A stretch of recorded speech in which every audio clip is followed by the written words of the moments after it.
네. 문 열어주세요.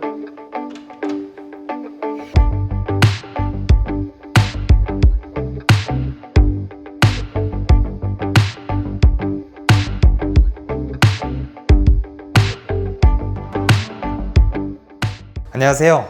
오한솔 작가입니다. 저는 여행사진과 풍경사진 그리고 도시사진을 주로 촬영하고 있고요. 최근에는 드론을 활용한 항공사진도 열심히 촬영을 하고 있습니다. 이전에는 이제 니콘 이미징 코리아에서 클럽 앤 앰베서더 니콘 작가 활동을 진행한 바 있고요. 그리고 KPP에서 앰베서더로 예전부터 사진 활동을 계속 해오고 있습니다. 최근에는 이제 도시사진을 좋아하다 보니까 뉴욕에서 촬영을 진행한 바가 있고요. 그래서 도시사진을 이제 2018년도, 2023년도 이렇게 두 번 다녀온 사진으로 현재 사진 전시회도 지금 진행을 하고 있습니다. 저는 이제 사실 2013년도부터 니콘 카메라를 계속 사용해 오고 있는데요. 사실 다양한 브랜드에서 나오는 많은 카메라들이 있는데 요즘에는 워낙에 성능 자체가 상향 평준화가 돼서 거의 다 좋습니다. 비슷비슷합니다. 그런데도 제가 이제 니콘 카메라를 주로 사용하는 이유는 제가 주로 촬영하는 분야가 어쨌든 도시나 이런 야경 사진 같은 게 많잖아요. 그러면 밝은 거를 끌어내리는 것보다는 어두운 환경에서 그거를 디테일을 이제 살리는 그런 사진들이 훨씬 많습니다. 그런 측면에서 니콘 카메라는 조금 이제 어두운 환경에서 촬영하더라도 그 복원력이 굉장히 뛰어나기 때문에 니콘을 많이 사용하고 있고요. 그리고 사실 요즘 이제 얼마나 카메라가 눈의 초점을 잘 잡아주냐 그런 아이 포커싱의 이제 기능들이 굉장히 중요한 시대가 됐는데요. 제가 주로 촬영하는 분야 자체가 이제 무생물, 도시사진이나 풍경사진이기 때문에 사실은 AFS, 그 정지된 사물에 초점을 맞추는 능력이 굉장히 중요합니다. 저에게는. 그래서 이제 니콘 카메라는 AFS가 굉장히 정확하기 때문에 지금까지도 계속 사용을 해오고 있고, 또 최근에 이제 미러리스로 넘어오면서부터 2018년 이후로는 니콘의 미러리스인 Z 시리즈 카메라를 계속 사용해오고 있습니다. 사실 니콘 카메라를 저와 비슷한 목적에서 사용하시다가 이제 다른 걸로 기기 변경을 하고 싶다 그러면 굳이 풀프레임 카메라에서 브랜드를 옮길 이유는 저는 없어 보이고요. 가신다면 차라리 그냥 아예 판형이 큰 중형 카메라를 전 추천드리고 있습니다.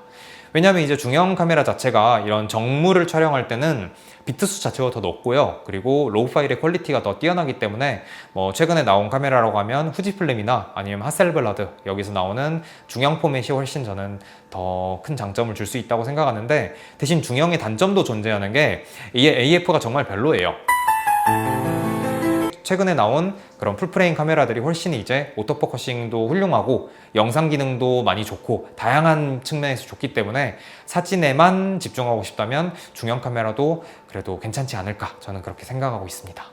예, 저는 Z7 II 카메라를 출시한 이후부터 계속 쭉 사용해오고 있는데요.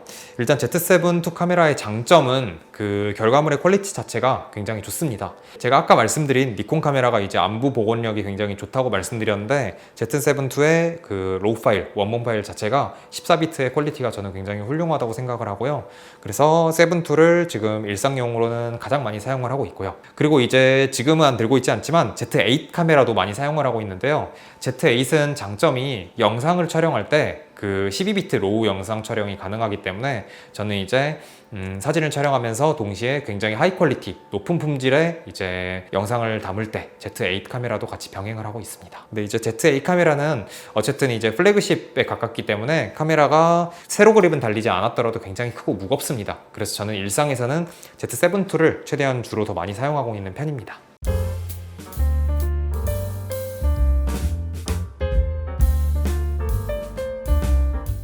일단 Z9 카메라는 세로 그립이 일체형으로 나온 플래그십인데요. 이런 경우에는 세로 촬영을 많이 하는 경우에 굉장히 큰 장점이 있습니다. 저는 그렇게 상업 사진을 세로 그립을 달아서 촬영하는 사진을 많이 쓰지는 않기 때문에 Z9 큰 거보다는 Z8을 많이 사용하는 편이고요. 그리고 이제 치과에서 제가 사진 촬영할 때 보통 이제 링 플래시나 트윈 플래시를 연결해서 사용을 하거든요. 이럴 때는 이제 한 손으로 카메라를 잡고 한 손으로는 제가 이제 다른 기구를 잡기 때문에 이제 너무 카메라가 무거우면 부담이 좀 있습니다. 그래서 치과에서 이제 제가 치아 사진 아니면 얼굴 사진을 촬영할 때는 Z7 II를 사용하고 있고요. 지금 사용하는 카메라는 Z7 II에 이제 105mm 마크로 렌즈 이렇게 두 개를 달아서 여기에다 플래시를 연결해서 저는 사용을 하고 있습니다.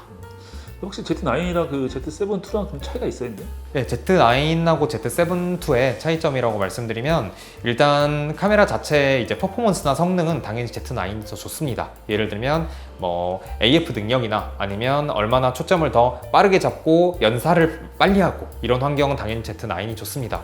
그래서 뭐 스포츠 촬영이나 아니면 조류 촬영이나 이런 환경에서는 Z9이 훨씬 더 유리한 면이 있고요. 그리고 세로 그립이 일체형이기 때문에 인물 사진 촬영할 때도 Z9은 굉장히 편한 게 있습니다. 반면에 Z9의 Z7-2에 대한 단점이라고 하면 스포츠성을 강조한 바디이다 보니까 사진 한 장의 퀄리티는 사실은 거의 똑같은데 Z7-2가 조금 더 좋습니다. 제가 두 바디를 모두 사용해 본 결과 7-2가 보정을 할 때 조금 더 후보정이 잘 듣는다는 저는 그런 생각을 많이 했고요. 실제로도 Z7-2가 노이즈가 더 적게 잡히는 것을 많이 경험했습니다. 그래서 저는 풍경사진, 정물사진을 주로 촬영하다 보니까 7-2를 주력으로 많이 사용하고 있습니다. 그렇다면은 니콘도 뭔가 좀 단점들이 있을 것 같은데. 니콘을 제가 오래 사용해 오면서 아쉬운 점은 그 신제품의 업데이트 주기가 좀 늦다는 점이 있습니다. 왜냐면 사실 카메라는 요즘에는 이제 카메라 사진을 찍는 도구임에도 불구하고 사실상 전자기기잖아요. 그래서 신제품의 업데이트 주기가 좀 빨라야지 유저들이 계속 신제품에 대해서 조금이라도 더 좋은 기능을 사용해보고 싶고 더 개선된 성능을 경험해보고 싶은 게 사실 큰데 조금 주기가 너무 길지 않나 싶은 게 있고요.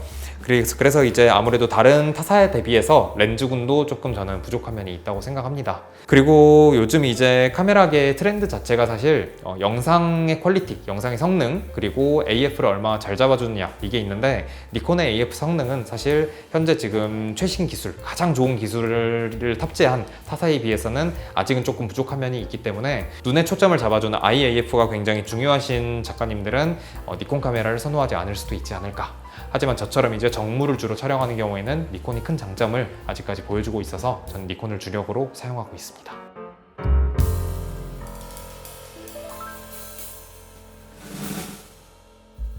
궁금한 게 뭐 장비빨 세운다고 뭐 그런 말 하잖아요 이게. 근데 니콘 아닌 다른 카메라에서도 똑같이 찍을 수 있어야 돼. 이게 카메라 브랜드별로 사실 결과물에 대한 차이는 엄청 크지는 않다고 생각을 해요. 대신에 어떤 게 있냐면 일반적인 환경에서는 사실 어떤 걸로 찍어도 잘 나옵니다. 솔직히 그냥 아이폰에 있는 그 로우 기능으로 촬영해도 생각보다 잘 나옵니다. 대신에 근데 굳이 카메라에 이렇게 비싼 비용을 투자하는 이유는 항상 모든 촬영 환경이 좋지만은 않기 때문입니다. 어떨 때는 정말 빛이 부족한 환경도 있고, 그리고 어떨 때는 정말 이게 찰나의 순간을 얼른 촬영해야 되는 촬영 조건도 있습니다. 이럴 때는 카메라의 성능이 좋고 비쌀수록 확실히 그런 좋은 사진을 건져줄 확률이 저는 더 높다고 생각을 하고요. 예를 들면 제가 이제 뉴욕에서 비 내리는 날 촬영했던 사진이 있는데요. 이 비 내리는 날 사진을 보면 셔터 스피드를 너무 길게 가져갈 수가 없었습니다. 사실은 굉장히 이제 선명하고 이제 엄청 노이즈가 적은 사진을 촬영하기 위해서는 셔터 스피드를 길게 5초, 10초 정도 가져가면 굉장히 깨끗하게 사진 촬영이 가능합니다. 하지만 이때는 사람 한 명이 움직이고 있는 걸 표현하면 안 되고 정지되어 있는 모습을 표현해야 되기 때문에 어쩔 수 없이 셔터 스피드를 짧게 가져갔어야만 했습니다. 이런 환경에서 어둡게 촬영하면 당연히 노이즈가 굉장히 많이 생길 수밖에 없습니다. 하지만 이때 카메라를 제가 Z7-2를 사용했는데요. 이렇게 고성능 카메라로 촬영하게 되면 후보정을 하고 나서도 노이즈가 별로 생기지 않기 때문에 이런 극한 환경에서 좋은 사진을 얻는 데는 확실히 장비빨이라고 하죠. 장비의 영향을 무시할 수는 없다고 저는 생각합니다. 그럼 니콘 카메라와 좀 어울리는 장비가 있는지? 일단 제가 사용해본 장비들 중에서는 먼저 첫 번째로는 TT-아티산이 있는데요. TT-아티산은 이제 예전부터 그 수동 렌즈 잘 만들기로 유명한 서드파티 회사 중에 하나고요. 일단 니콘 바디와 맞는 이제 니콘 렌즈에서 지원하지 않는 화각들이 사실은 있습니다. 대표적인 화각으로 어안 렌즈가 있는데요. 어안 렌즈는 지금 니콘에서 나온 가장 최신 렌즈가 사실은 F 마운트, 그 DSLR 마운트 있죠. 그 렌즈밖에 없어가지고 선택지가 사실상 없는데 지금 이런 미러리스, Z 마운트에 쓸 수 있는 TT-아티산에서 나온 어안 렌즈를 제가 잘 활용을 하고 있고요. 굉장히 사진 해상력이나 결과물도 좋아서 만족하고 있습니다. 또 이제 망원 렌즈 중에서 사실은 망원 렌즈가 굉장히 크고 무겁잖아요. 그리고 니콘에서 나오는 뭐 500mm 이런 망원 렌즈가 있지만 비용도 많이 비싸고 사이즈도 너무 크고 들고 다니기 부담되는 게 있는데 그 토키나 반사 렌즈가 있어요. 반사 렌즈는 이제 아시겠지만 이제 렌즈 자체가 이렇게 일반적으로 보이지가 않고 안에 거울이 들어 있어가지고 반사가 되는 형태라서 망원이어도 굉장히 사이즈가 작습니다. 비용도 많이 들지 않고 그래도 결과물이 완전히 이제 최고급의 이런 망원 렌즈만큼 잘 나오진 않지만 그래도 충분히 촬영할 만한 그런 결과물을 보여주기 때문에 총망원 화각이나 아니면 어한 화각 같은 이런 니콘 렌즈가 커버해주지 못하는 영역을 서드파티에서 커버해줄 수 있기 때문에 저는 서드파티 렌즈들도 즐겨 사용하고 있는 편입니다. 그 야경 전문가로서 그 삼각대 선택 기준은? 일단 삼각대는 제가 선택하는 기준이 몇 가지가 있는데요. 첫 번째는 일정 수준 이상의 높이입니다. 높이는 제가 이제 서서 촬영을 한다고 생각했을 때 가슴 높이 이상은 올라와야 된다고 생각을 해서 제일 높게 폈을 때 그래도 한 130, 140cm 이상은 갖추어주는 삼각대가 실제로 사용하기에 좋다고 생각합니다.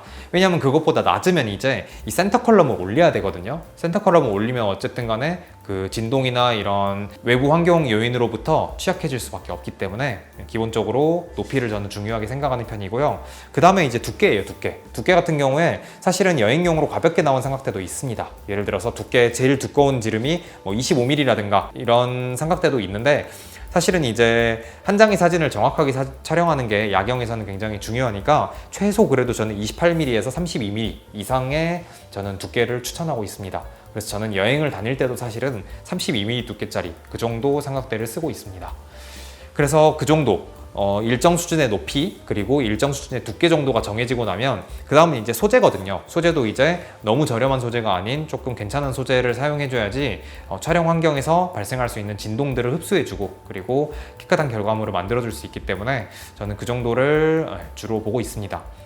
또 하나 말씀드리는 거면 이제 삼각대를 사용할 때 특히 야경을 촬영하신다면 이 센터 컬럼이 아예 없는 모델이 차라리 좋습니다. 여기서 위로 이렇게 뽑아서 올려봤자 사실은 진동망 생기지 별로 장점이 없기 때문에 저는 이런 식으로 그냥 아예 센터 컬럼이 없고 삼각대의 세 발이 이렇게 모이는 지점에서 바로 헤드로 연결되는 이런 모델을 선호하고 있고요. 그리고 또 삼각대를 이제 구매하시는 분들께서 많이 간과하시는 게 다리는 비싼 거를 쓰는데 헤드를 이제 조금 비용을 아끼시는 분들이 많이 계시는 거를 제가 볼 수 있어요. 근데 사실 비용을 투자하실 때 다리만큼 중요한 게 저는 헤드라고 생각을 해요. 왜냐면 카메라하고 가장 가까운 기계가 바로 헤드거든요. 그래서 거리가 가깝기 때문에 헤드의 볼 구경이 크고 무겁고 안정적일수록 다이렉트로 카메라의 진동을 가장 잘 잡아주는 그런 물건이 될 수가 있습니다. 그래서 다리가 중요한 만큼 그만큼 헤드도 그만큼 중요하기 때문에 비용 투자를 헤드에도 그래도 적당한 사이즈 이상으로는 하시는 것을 추천을 드리고요. 일반적으로 풀프레임 카메라에다가 렌즈를 사용하신다면 저는 헤드는 그래도 40mm짜리 헤드, 이게 40mm거든요. 이 정도 헤드를 그래도 쓰는 게 저는 괜찮다고 생각을 합니다.